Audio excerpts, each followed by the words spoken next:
皆さんこんにちは。今日もクラウル3始めていきたいと思います。よろしくお願いします。お願いします。優勝しました。いや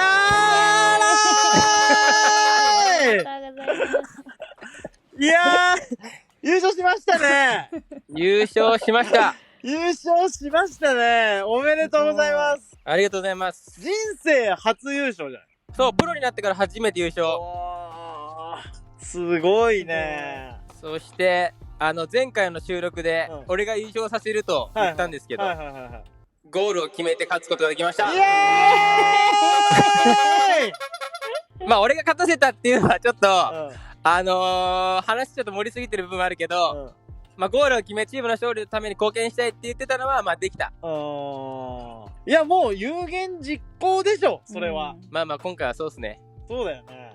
いやーお疲れ様でした。いや本当にありがたいです。まあ俺は本当にもう感謝しかないです。みんなに。今まだ優勝の余韻がずっとある感じ？いや正直優勝した直後は、全然時間なかったの。でなぜかというと試合無観客だったのね。あ、そうなの？そうでアウェーゲームだったの。それで昨日ちょうどリーグの最終戦があって、一昨日でそれがホームで、で有観客だったのね。で俺らのスタジアムは2万人ぐらいでフルなんだけど、もう多分2万人超えるお客さんが入って、でその後優勝セレモニーと優勝パレードがあったの。でそれが2日かけてあったのね。それでもうめちゃくちゃ実感して、俺ら優勝したんだなって感じた。で今その余韻にちょっと浸ってる部分はある。パレードすごかったですよね。そうそれを俺のインスタグラムで上げさせてもらったんだけど、ちょっとね俺自身が想像したよりもはるかに超えてた。盛り上がりが？そう盛り上がりが。いやすごかったねあれね。もうね町の人口以上の人が集まってるんじゃないかぐらいの人の量だった。そうびっくりしたわ。いやすごいね。しかもさ、そもそも一番伝統のある町に根付いたチームだから、なんかもうほんと一人残らず喜んでるみたいな感じだよね。いや本当にそうだったね。なんかこうなんていうの、このトラックの上がさ、なんか選手がこう立ったり座ったりできる、なんていうの、パレード用の車あるじゃん。わかる。ちょっと名前わかんないんだけど、わかるよ。あれに乗って今俺らがその本拠地があるマカッセルっていう街を2時間半ぐらいずーっと回ったの。でどこ行っても人いるし、その家とかホテルとかマンションとかもう窓だったりとか屋根の上に登ってわーみたいな感じで手振ってくるし。なるほど。本当に多分大げさじゃなくほぼ9割以上の人が見に来てくれたんじゃないかな。素晴らしい。いやすごかった。いやインスタのストーリーでパレードの映像見たんですけど、見てくれました？いやコロナであんな久々に人が密集してる映像を見たなと思ってめっちゃ感動しました。確かにな。いやそうっすよね。確かに。もうじゃあ日本人の向こうの現地の人の日本人の印象が南部健三になったわけだ。いやどうなのかな。ちょっとこの町以外の人たちはわからないけど、少なくてもここの町のマカッセルっていう町のその記憶と記録にはまあ少なからず残すことができたかなと思ったけどね。なるほどね。そうまあでも終わってどんな感情なのかなと思ったの、自分自身が。そうでブログも書いたんだけど、でブログ書きながら自分の心境をこうなんかこう向き合いながら書いて、もう何よりやっぱねなんか感謝の気持ちしか湧いてこなかった。いや何そのなんか善人ぶって。いや本当に善人ぶってるじゃん。いや俺もらしくないな、それはちょっとと思ったんだけど。それちょっとだよ。そうなんだけどそうだったんだよね。何ちょっと詳しく教えて。どういうこと？じゃあなんかやっぱブログよく俺書くんだけど、それって自分の気持ちを整理する意味も含めて書いてんの。まあいろんな意味がある中の一つで、で今回ブログ書いてて、で自分の気持ちと向き合ってたら、なんか本当になんかその時の感情がいろんな人に支えられてたなっていうのがなんかもうそれしか出てこなくてなんかつまんねえけど本当にそれで笑いすぎ。なんか本当ありがたいなというかもなんかほんともうね、ギャグにしか聞こえないもん。ふざけてるようにしか聞こえないもん。いや、そうだよね。俺も自分でもそう思う。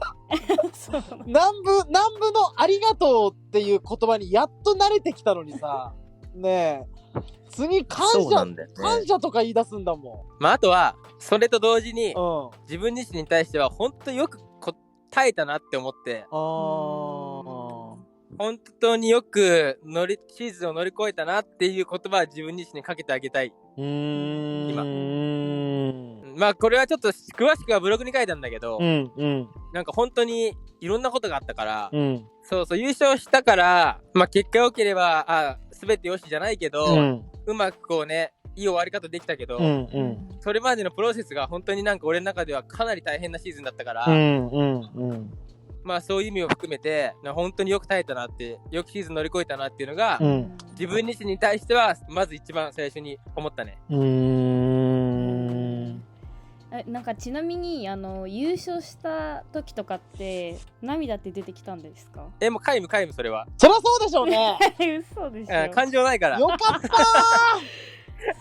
ー。よかったマジ、これで泣いてるとかだったらマジで危なかった。よかったー。いや正直俺もなんかそれは感情ちょっと揺さぶられるかなと思ったんだけど、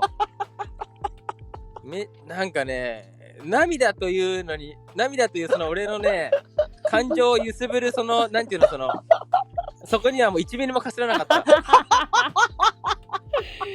そうなんだ。面白い。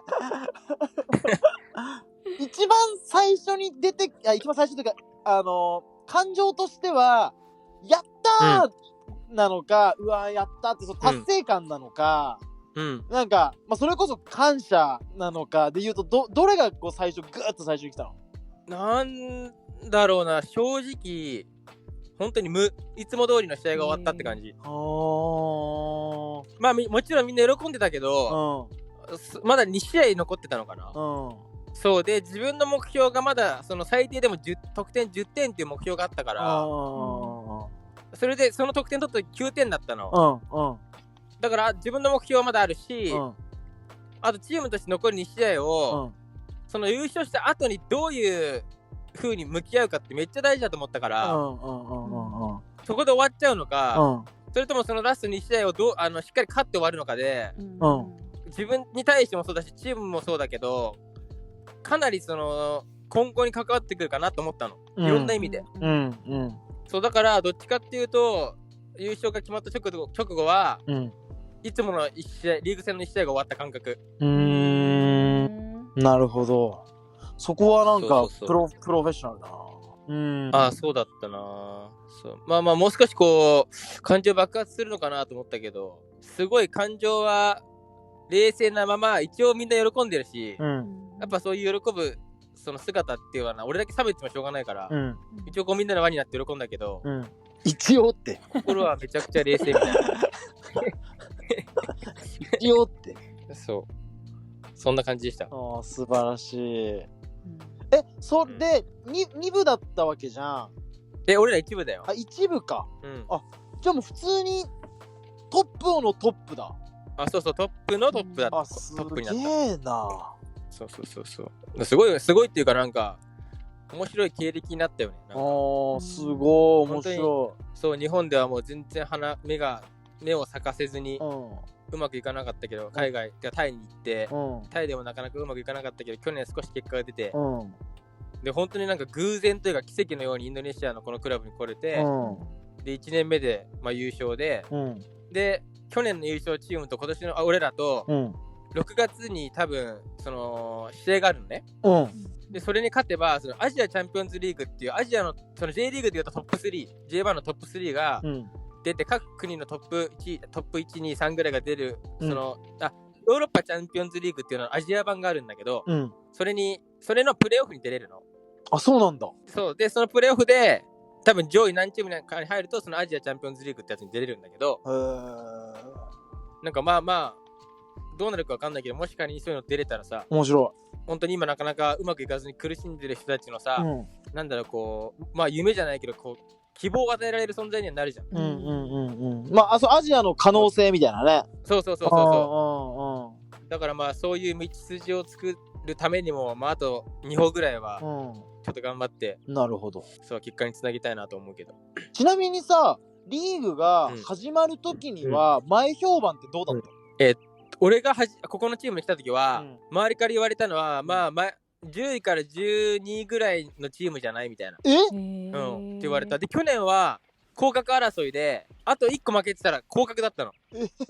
そう。だから多分、俺らの PSM マカスタルが優勝するなんて、まあ誰も思ってなかったと思う。あ、すごいね。そんな感じだったんだ。そう。やっぱり知ってる人たちに聞いても、まあ10位だったらいい方かなみたいな感じだった。へえ、それがまさかの優勝。そう。圧倒的優勝候補ないし上位何名か強いところっていうのももちろんいたわけでしょ。そうあるよ、3つ4つぐらいあるね。もう資金力が飛び抜けてるチームが3つぐらいあるから、そこがやっぱり前評判ではまあ一番期待されてたなと思う。でもそこにもリーグ内でちゃんと勝ちつつ優勝したってことだもんね。そうだね。すげえ。勝ったね。すごい。びっくり。まあ俺がすごいっていうか、ほんとなんか周りがすごかった。南部さんがすごい。俺はなんか本当にその周りに引っ張られてひたすら走った今シーズンは。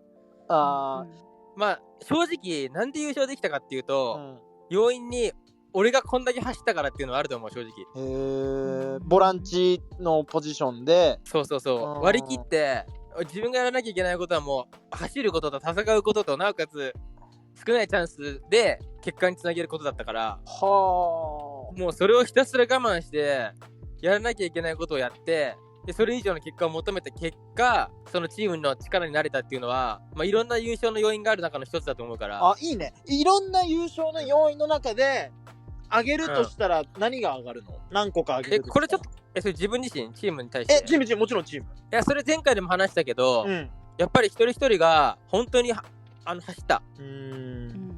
誰一人サボることなく走った。そう。あとは本当にお互いの信頼関係があった。多分選手、スタッフ、サポーター、そうだから誰かが誰かのことを信頼なくすとか、じゃなくて誰々のためにプレーできるとか、その人の気持ちを考えたりとか、人のためにプレーできたっていうのはかなり大きい要因だと思う。なるほど。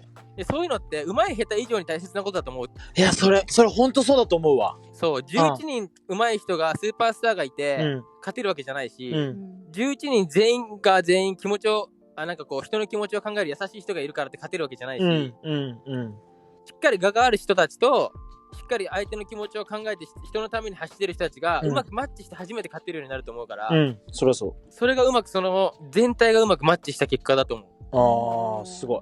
社会もそうっすもんね、多分。いや、確かにね。だから本当に勉強になった、今シーズンは。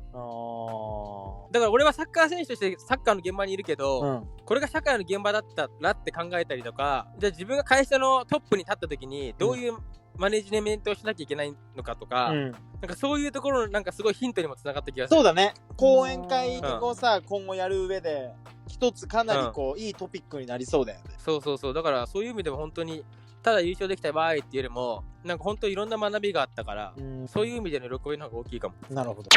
ちなみに全くスポーツというかサッカーを知らないリノはどう思った？南部の優勝について。いや、まずはシンプルに本当感動しましたし、なんか、優勝の瞬間っていうか、なんかそういう雰囲気に立ち会えたっていうのがめちゃくちゃ嬉しくって、そうですね、そう思います。嬉しい。しかもなんか健三君ってもちろんサッカー選手っていうのは分かってるんですけど、ラジオでしか一緒に話したりしたことないから、なんか改めてこの人サッカー選手だったみたいなのをなんか思って、なんかすごい新鮮な気持ちになりました。しかもなんかこう普通に俺越しの南部健三って人がいてさじゃなくてさ、リノはちゃんと南部ともこう関わって、LINE とかでやり取りして、ラジオもやって、っていう関係性まで踏み込んだから、なんかこう別の感情はいくよね、多分。そうです。なんかただテレビで見てるサッカー選手とかじゃないから、なんかすごい不思議な気持ちでした、ああ、そっかそっかそっか。でも俺すごい言いたいことわかる。そのなんつうんだろう。別にさ、そうだよね。インスタでもさ、切り取った画像とかしかないじゃん。だからさ、でもバトルなんだ。例えばスタッフ同士で、スタッフじゃないか、選手同士でバトルしてたりとか、なんかこう、イライラしてるとこ、そのサッカー選手とかスポーツ選手ならではのさ、風景ってあんまり知らないじゃん。だからなんかこう、リノの気持ちは俺もわかる。ああ、なるほどね。まあそうだよね。そんなの分かるわけないもんね。ピッチに立たなかったら、そのスイッチが入った俺になれるわけじゃないから、自分でこうサッカー外サッカーないってさ、オンオフって切り替えてるつもりはないけど、やっぱどうしてもそこはあるじゃん。サッカーから外れちゃってそのテンションは持ってこれないから。そうだからもう普通にも汗かいてハーハーしてる南部とか、めっちゃなんかこう要求してる南部みたいな、なんかそういうのを知らないから、ね。でもめっちゃハーハーしてめっちゃ要求してるよ。そうでしょ。だからなんか意外とやっぱりこういいところしか情景として分かんないからさ、あ、本当にサッカーやってて本当に優勝したわみたいな感じでそうだよね。わかります。あ、本当に優勝したみたいな感じで。そうなんかさ、やっぱ俺も離れてるし日本と、こう日本で応援してくれてる人たちが、自分の試合を見に来てくれることはなかなか難しいじゃん。そうだからやっぱ SNS だったりとか、まあいろんなものを通してなんか少しでもこう身近に感じてくれて、ちょっとこう嬉しいだったりだとか、なんかそういう感じになってもらえたらやっぱ俺も素直に嬉しいから、そうだから今みたいに言ってもらえるとなんか俺も純粋に嬉しいなと思う。あ、そういえば南部母ちゃんとかどうだった？家族は。母さんわかんない。嬉しいのかな。まあ見てるとは思うけど。優勝したよみたいな連絡しないんだ。まだしてないな。あ、そうなんだ。なんかパレードの動画はその家族のタイムラインに送ったけど、それでなんかすごい人だねみたいな感じで返信来たぐらい。なるほど。なるほど。そう。この優勝を経験して、まあ次は移籍なの？それともう連覇みたいなそういう風になってくる？それってまだ全然わかんない状態？いや、その今のチームに残るか、それと他のチームに移籍するかっていうのが今ちょうど話してる最中で、そうなんだ。ちょうどこのラジオの収録終わったら今から代理人に会いに行くの。じゃあ移籍で代理人とちょっとこう、まあ、契約条件だったりとか、まあ、他のチームとどういう話ができてるとか、生々しいもしくはこのあと1週間2週間ぐらいで他のどういうチームの可能性がありそうかとか、まあ、そういうのをちょっと話しに行く今から終わったら。南部の希望とかってのは今聞けんの？もちろん今はやっぱこのチーム大好きだし、このチームでもう1年やりたいなって思うけど、やっぱりその生活っていうのはその住む環境ね、その街の雰囲気だったりとか、そういう環境だったりとか、やっぱ俺もそのいつまでサッカー選手でやってられるかわからないから、もし他のチームが今のチームよりも条件いいオファーが来れば、そっかなるほど。それも魅力的だし、そうだからそういう意味ではこう、まあ、50-50というか、まだこう決めきれない感じ。まあ、ただ大前提として1年間このチームでやって、自分がこう想像してた以上に愛着が生まれたから。なるほど。まあ来シーズンこのチームで続けるにしろ今年終わるにしろ、多分このチームに対する思いは多分今後ずっと持ち続けると思う。なるほど。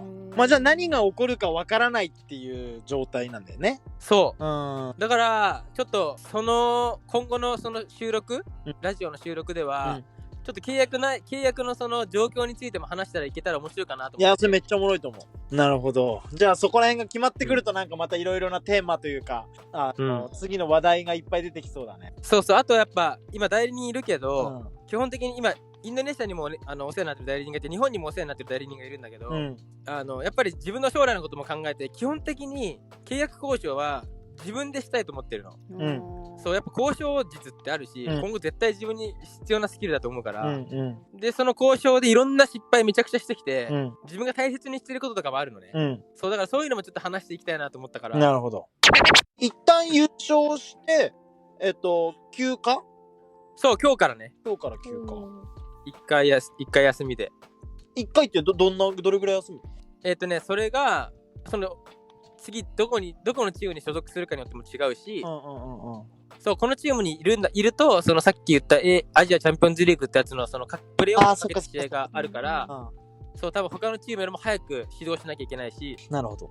22日ぐらいに日本帰るんだけど、そこから少し休んで、5月の2週目ぐらいからは、またちょっとトレーニングして、次のシーズンに向けてこう備える感じになるかな。なるほど。22日か。もうあっという間でね、今週の土曜だ。そう、22日の朝に帰る予定。で、28、1週間ぐらいいんの？マックスだと5月いっぱいはいる。5月いっぱいまでいんの？ 1ヶ月と1週間ぐらいかな。ぐらいはいるんだ。そうそう。で、ちょっと早まっちゃったら、5月の3週目ぐらいになるのかな。少なくても1ヶ月か1ヶ月弱。うわ、すげえ。なんかスポーツ選手っぽい。なんかすごいスポーツ選手っぽい、そのなんか感じ。いやでも初めてだから。何が？2019年にタイに行って、今度まとまったオフがあるの。この前はどうだったっけ？この前は2年8ヶ月ぶりに帰って、日本に。で、空港でコロナ陽性引っかかって、そうだ。で、そのまま隔離に入って、そうだ。で、隔離の最中にこのクラブと仮契約して、で、もうこっちの人たちはもう、隔離終わったらそのまま飛行機に飛んで来てって言われたんだけど、俺、約3年ぶりに日本帰って、隔離だけ日本でしてこっち来るの無理だったから、無理じゃん、そんなの。面白い。だから1週間だけ時間ちょうだいって言って1週間日本に滞在して、インドネシア来たかな。で、今回かなり長いね。会えるね、絶対に。いや、会えるし、水木の店も行くし、3人で収録もしたいし、確かに。やりたいこといっぱいあるから。確かに。時間空けておいてもらわないと。確かに。リノさんと水木には。確かに。そうだよ。リノもお店来てよ。だから一緒に行きたいんだけどね。普通に一緒に行って、一緒に行こう。来て。平日暇だから。暇そうだよね、なんかね。おい、どういう意味だよ。いつもめちゃくちゃインスタグラムチェックしてるけど暇そう。なんでそんなこと言うの？優勝してよ、俺だって。いや、水木のジェラートの味、俺めっちゃ好きだから。今もカフェやってるよ。そう、知ってる。フードも出してる。でもアイスクリームもあるでしょ？ある。いいね。じゃあ次はお店でみんな会えんのか。暇なお店ね。いや、別にいいだろ、そんな言わなくたって。でも本当に楽しみ、マジで行くのは。ね。おしゃれだし、なんか雰囲気もいいし、場所も双子玉川でいいし。そうだね。なんか初収録どこでやろうか。やっぱ俺の実家じゃない？それ面白いかもね。八王子の、俺のお母さんとも入ってもらって。すごい。多分ずっと水木に謝ってると思うよ。小学校の時はごめんね。いや、本当だよ。健三がいじめてごめんねって。現役の時から怒られてたから。謝られてたからな。じゃあ面白いよ、マジで。しかも、ナブの母ちゃんめっちゃいい人なんだよな。だから俺になれなかったんだよな。当たり前でしょ。当たり前でしょ。お前が言うな。だから俺が生まれてきたんだよ。確かに。優しいっていうところ全部吸い取られたんだもんね。いや、違う。そのまま俺にも映ってるじゃん。映ってねえだろ。俺、親から1万円したところ絶対優しさだから。勘弁してくれよ。それは自信持っている。勘弁してくれよ。お前の母ちゃん、ほんと仏みたいな人じゃん。いや、だからそのまま俺に遺伝してるじゃん。お前悪魔の子やん。お前の店暇じゃん。どうした急に噛みつくなよ。少なくともチラッと見てから言えよ、お前。インドネシアからの情報じゃわかんねえだろ。いや、感じるよ。感じる？こっからでも。まあでもちょっと楽しみだ。いろいろ見てもらって。いや、本当に楽しみにしとくわ。必ず行くから。ねえ。いや、昨日もちょっとサポーターと1個、ちょっとあって、その優勝パレードが終わって、ホテルで最後、会食して終わったんだけど、解散だったんだけど、そっから俺らは、選手と車の運転手で家まで送ってもらうんだけど、家っていうか滞在してるところも送ってもらうんだけど、そのサポーターが原付で俺らの後ついてきてて、家バレ？敷地内に入る前のセキュリティがいるんだけど、それを追い払って走って入ってきて、やば。で、ロビーがあるんだけど、そのロビーにもセキュリティがいて、そいつらも追い払って、ロビーの中まで入ってきて、すげえ。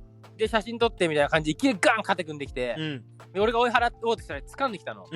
で、こう自撮りしようとしてきて、でそんななんかこうリスペクトがない人に写真撮ろうとも1ミリも思わないから、南部のファン俺とそのエベルトン、前も言ったブラジル人のエベルトン、そうでも写真も撮らないし、そんなリスペクトがあるなら絶対撮らないから帰れっつって家に、でちょっと粘ってきたけど、もう絶対撮らないって言ってもう帰らした。へえ。で掴んできた手も追い払って触んなっつって面白い、全然これ載せていいっすよラジオいいんだ。マジ情緒不安定だと思われるよ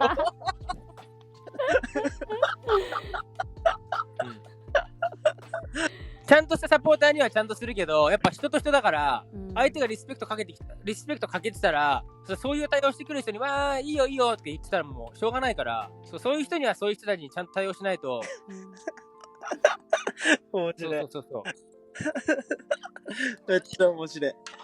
まあ水木も、これラジオ使っていいですけど、水木もやっぱ店やってて、正直お客さん選べるわけじゃないけど、お客さん多少選んどかないと店成り立たないじゃん。なるほど。変なお客さんが来て、店の中で散らかして、でもお客さんだからよしよししてても、他のお客さんに迷惑かかるし営業妨害になるでしょ。そりゃそうだ。そうだからしっかりちゃんとしたお客さん、そういう人にはちゃんともう店から出てってくださいって言って、他のお客様になるんで言わなきゃいけないじゃん。そりゃそうだね。でもお客さんには絶対感謝の気持ちが必要じゃん。でもそれはお互いのリスペクトがあってこそじゃん。なるほど。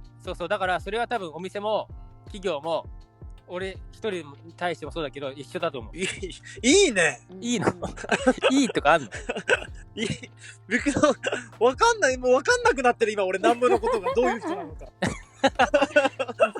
あっち行ったりこっち行ったりするからもう俺わかんなくなってきたんだ今ということで、今日は優勝特別会ということでお送りしたんですけど、今回はちょっといつも聞いてくださってるリスナーの方々にプレゼント企画をしたいと思います。よっ2名様へのプレゼントで、1つが、実際にユニフォーム、試合で着用したユニフォーム。おー、すごい。優勝の時ももちろん着てた。そう、1シーズン通して使ったユニフォーム。ホームユニフォーム。ちょっと待って、アウェーにするわ。オッケー。なんでかっていうと、優勝した時アウェーユニフォーム着てたから。なるほど。いいじゃん。それにするわ。優勝した瞬間に着てたユニフォームが方がいいでしょ。だから白の時白着て優勝したからアウェーユニフォーム1着と、あとスパイク1足。それいいね。そう1名1名合計2名にどちらもサイン入り。どちらもサインを入れてプレゼントします。おー、素晴らしい。応募方法は僕らクラウド3のツイッターをやってるんですけど、そのツイッターのフォローをまずマストでしてもらって、でツイッターから、ツイッターの DM で、DM してください、クラウド3のツイッターに、でもし、仮に、ツイッターやってないっていう方は、僕のインスタグラムの DM から連絡ください、はい。で応募期限は4月の25日の23時59分まで、僕のインスタに送ってくださる方は僕から返信がなかった場合はもう一度送ってください。ちょっと申し訳ないんですけど、それはなぜかというと、ちょっと今優勝した後でインドネシアの方々とかから DM がすごい来るので、もしかしたらチェックしきれない可能性があるので、送ってきてくれた方には必ず何かしらの返信はするので、もし来てない方はチェックしきれてないということで、もう一回送ってください。欲しければ送り続けろってことねそう、もうそこはやっぱ貪欲にいけと。でこれもおそらく、俺の予想では、3人ぐらいしか応募してこないので3分の2で当たるのでぜひその3人のうちの1人になってください。なるほど。 70% で当たります。いいっすね。これはいいね、厳正なる独断と偏見でだと思う。もしかしたら2人しか応募してこないかもしれないし、1人しか応募してこなかったら1人に対して2つあげる。いいじゃないですかスパイクとユニフォーム。もし誰も応募してこなかったら水木とりのさんにあげる。やったまあそういうことで、今回はプレゼント企画スパイク1足とユニフォーム1着をこちらの方にプレゼントしたいと思うので、4月の25日夜の11時59分までに、クラウド3のツイッターの DM もしくは僕のインスタグラムの DM に送ってください。コメントもしくは何かしらの自分の気持ちを送ってください。OK。貪欲にね、貪欲に。で一つだけお願いがあるんですけど、なんかユニフォームお願いしますっていうだけじゃなくて、なんか一つなんか例えばじゃあラジオ聞いてますこういう企画が欲しいですとか、なんかそういう、なんかこう自分のコメント、例えばいつも応援してます。なんかそういうなんかこうプラスアルファがあるとなんかすごく俺の中では嬉しいです。なるほど。独断と偏見に当たりやすい。そう。だからそういう風にちょっとね、一言追加してもらえると俺らも嬉しいので、お願いします。オッケー。イエイ。っていうことで、はい。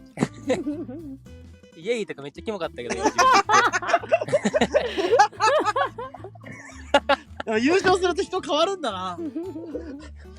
いやでも優勝してパレード終わった後人にめっちゃキレてるからね。クラウド3はツイッターも日々更新してますし、僕もインスタグラムやってるので、ぜひチェックしてもらえたらありがたいです。お願いします。それでは今回もクラウド3を聞いてくださりありがとうございました。ありがとうございました。